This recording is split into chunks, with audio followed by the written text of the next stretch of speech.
GTM Podcast Buddha Stories Porisat The Cannibal Episode 14. Hello everyone.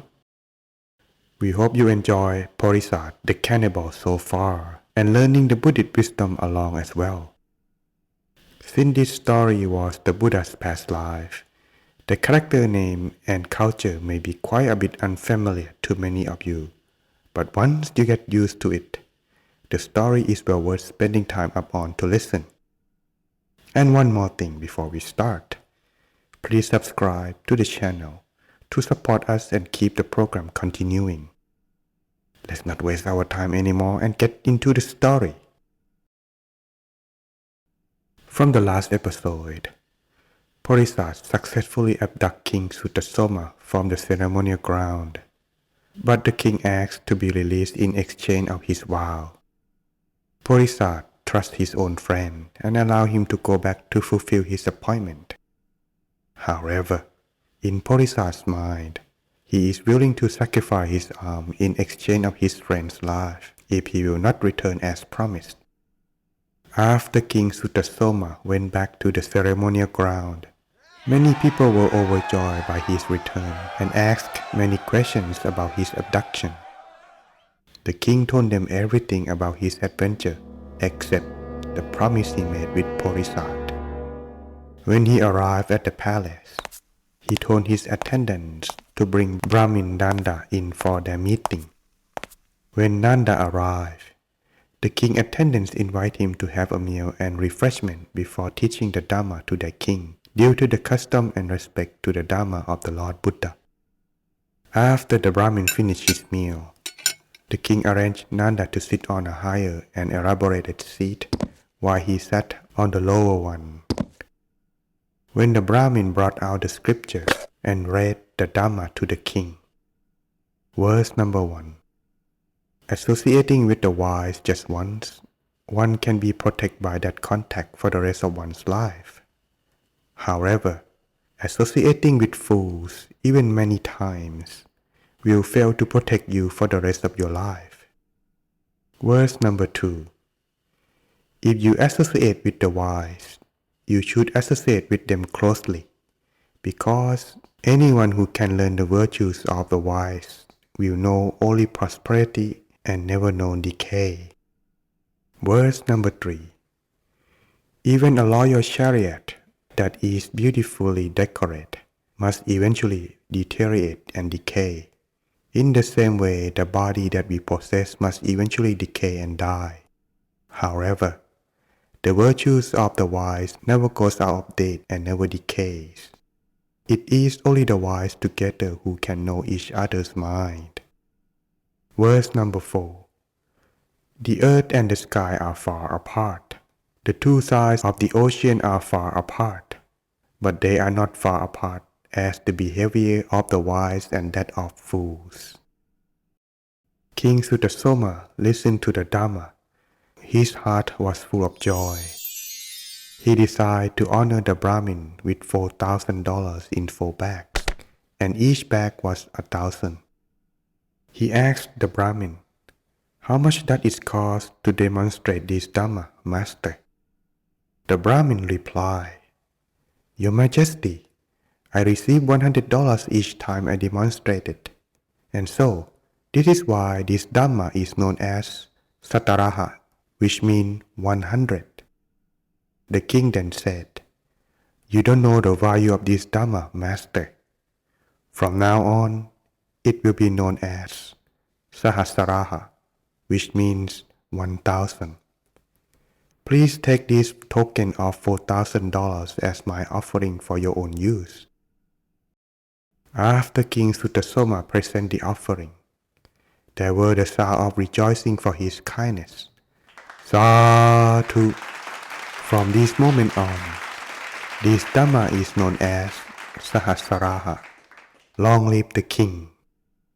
At that moment, the parents of the king were also in the palace and heard such salutation. They asked about it from the attendants and realized what was going on. They disagreed with their son on his spending so much money on this matter. So when King Suttasoma visited them after the Brahmin left, they did not welcome or care to ask about his Porisat's abduction because they felt upset by the king.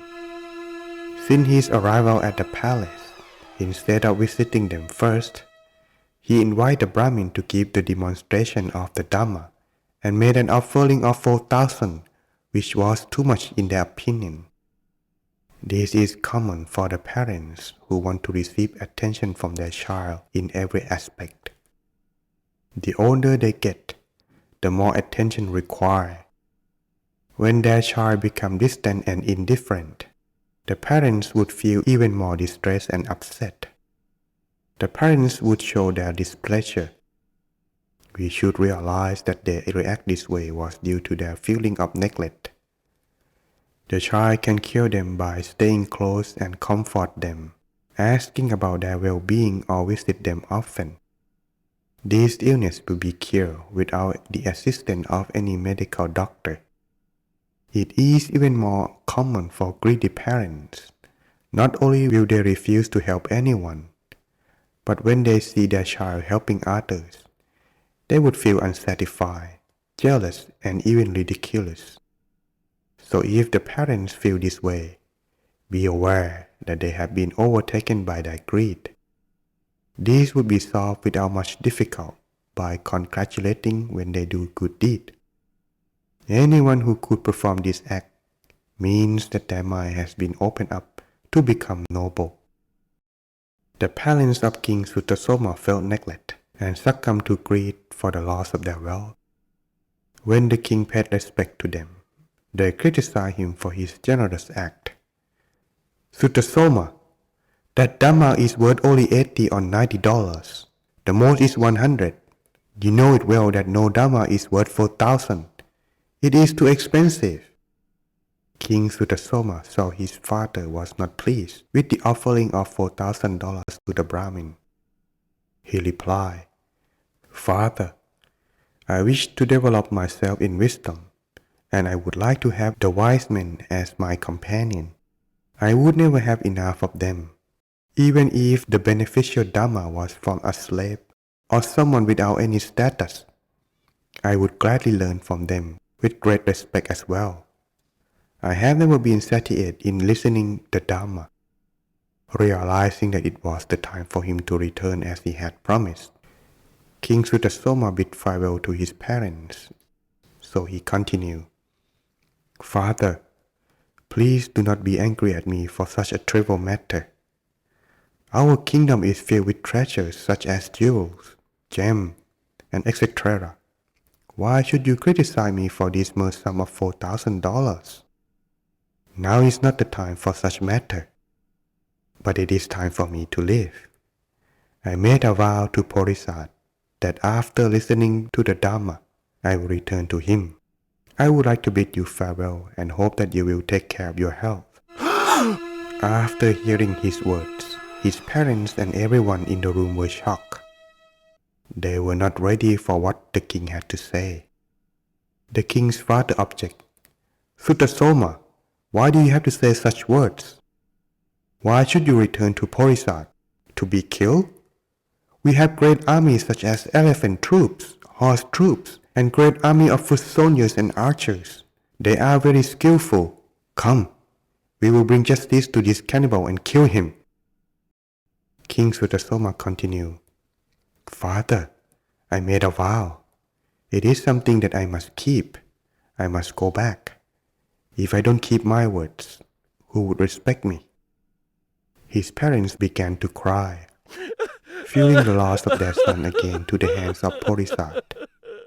With tears on their face, they only begged, "Please don't go. Stay with us." All the ladies in the court and the attendees started to cry, looking so pitiful. They begged with tears in their eyes, "Your Majesty, please do not leave us. When you return to us, it is as though we had been reborn again. Why should you leave again? Please don't go." Such remorse has spread throughout the palace. Yet, what would the king desire for such request from his parents and people? Will Porisat's trust be in vain? Let's find that out in the next episode of Porisat The Cannibal.